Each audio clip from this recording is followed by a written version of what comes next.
bermula daripada zaman Tan Sri Muhyiddin pun, dan apatah lagi setelah Datuk Seri Ismail Sabri menjadi Perdana Menteri, ketegangan antara kepimpinan utama UMNO dan juga seluruh yang lain yang mungkin berjawatan dalam Putrajaya sudah menjadi.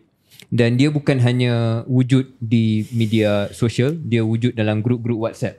Satu benda untuk makluman penonton mendengar KS ni, grup WhatsApp ini menjadi sebenarnya tempat naratif untuk dalaman UMNO ni dibuat. Grup WhatsApp, grup Telegram dan sebagainya, di mana naratif-naratif ni dihantar. Dan di situ perpecahan dan juga ketegangan menjadi lebih teruk. Membawa kita kepada tetamu kita pada hari ini, Datuk Mahir Sabri, sebagai seorang Perdana Menteri yang kita dah cakap tadi pencapaian dan sebagainya. Dan saya bagi preview 2 segmen lepas.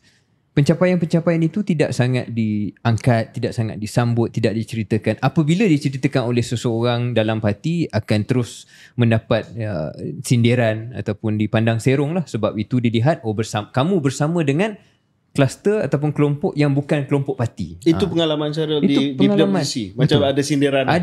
Ada sindiran. Dan dari situ pun hubungan kita dah tak berapa cantik lah kan.